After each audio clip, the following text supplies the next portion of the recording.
আল্লাহর নামে পশু জবাই করার আগে আমার পশুত্বকে কুরবানি করতে হবে। ঈদুল আজহা থেকে আমাদের শিক্ষা কি?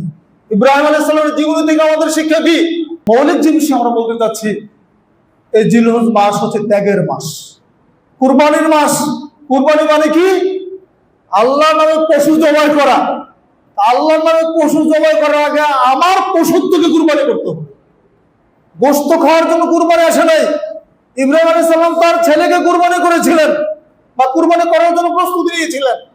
আল্লাহ যদি এই বিধানটাই জারি রাখতেন যে নিজের সন্তানকে কুরবানি করতে হবে, তাহলে এটা আমাদের পক্ষে অনেক কঠিন হয়ে যেত, আমরা কেউ পারতাম না। নিজের সন্তানকে কুরবানি করা এটা সম্ভব, কিন্তু আল্লাহ সুবহানাহু ওয়া তাআলা এটা চান না। তিনি সন্তান চান না, ইব্রাহিমের ঈমানটা চেয়েছিলেন। সন্তান চান নয়, ইব্রাহিমের ঈমান চেয়েছিলেন।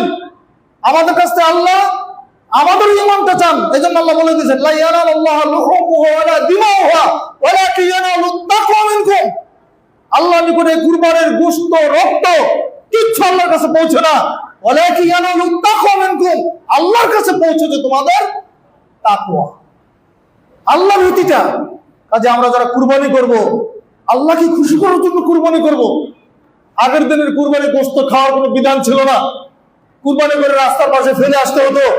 যার কুরবানিটা কবুল হতো, আসমান থেকে আগুন এসে পুড়িয়ে নিত বা উঠেই নিয়ে যেত। কিন্তু আল্লাহ আমাদের জন্য মেহেরবানি করেছেন, দয়া করেছেন যে কুরবানি করার মতো তোমরা এটা খাও। আলহামদুলিল্লাহ। কাজে আমরা কুরবানি করি, আবার আমাদেরকে রিজিকের ব্যবস্থা আল্লাহ সুবহানাহু ওয়া তাআলা কি করে দিয়েছেন। এটা আল্লাহর নেয়ামত আমাদের জন্য, এটা আমাদের জন্য আল্লাহর পক্ষ থেকে একটা সুযোগ। কাজে এখানে আমাদের বেশি বেশি শুকরিয়া আদায় করতে হবে, আল্লাহর জন্য কুরবানি করতে হবে। ত্যাগের শিক্ষা নিতে হয় এই ঈদ থেকে, কুরবানি থেকে। যদি ত্যাগের শিক্ষা আমরা নিতে না পারি, আমার নিজের যত অন্যায়গুলো আছে, নিজের যত বদ অভ্যাসগুলো আছে, নিজের মধ্যে যত পশুত্ব আছে, এইগুলোকে যদি আমরা কুরবানি করতে না পারি, শুধুমাত্র পশু কুরবানি করে আমাদের কোনো ফায়দা হবে না।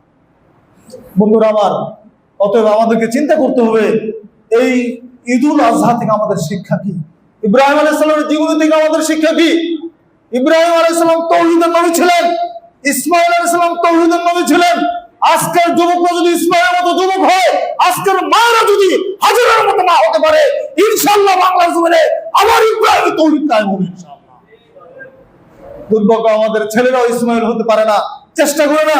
মায়েরাও হাজেরা হওয়ার কোনো চেষ্টা করে না। যত ফ্যাশন, যত আধুনিকতা নিয়ে ব্যস্ত, যত অনৈতিকতা আছে মহিলাদের মধ্যে আজকে ছয়লাভ হয়ে গেছে। যত দুর্নীতি আছে পুরুষদের মধ্যে আছে। কাজে আমরা কিভাবে আমাদের তাওহীদ হবে, কিভাবে আল্লাহ আমাদের ইবাদত কবুল করবে, কিভাবে আল্লাহর কাছে আমরা সাকিনা পাবো বলেন? এই জন্য আমাদেরকে শিক্ষা গ্রহণ করতে হবে। আমরা যে ইয়াতাওয়াক্কাল আল্লাহ ফাহুয়া হাসবু, আল্লাহর উপর, ওয়া ইয়াত্তাকিল্লাহ ইয়াজআল লাহু মাখরাজা ওয়া ইয়ারযুকহু মিন হাইসু লা ইয়াহতাসিব। যে ব্যক্তি আল্লাহকে ভয় করে, আল্লাহ তার মুক্তির পথ বের করবেন। ওয়া ইয়ারযুকহু মিন হাইসু লা ইয়াহতাসিব, এবং তাকে বেহিসাব উৎস থেকে রিজিক দেন।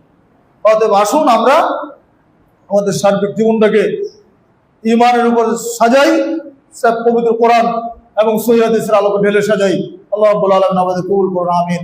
আহলে হাদিস আন্দোলন বাংলাদেশ।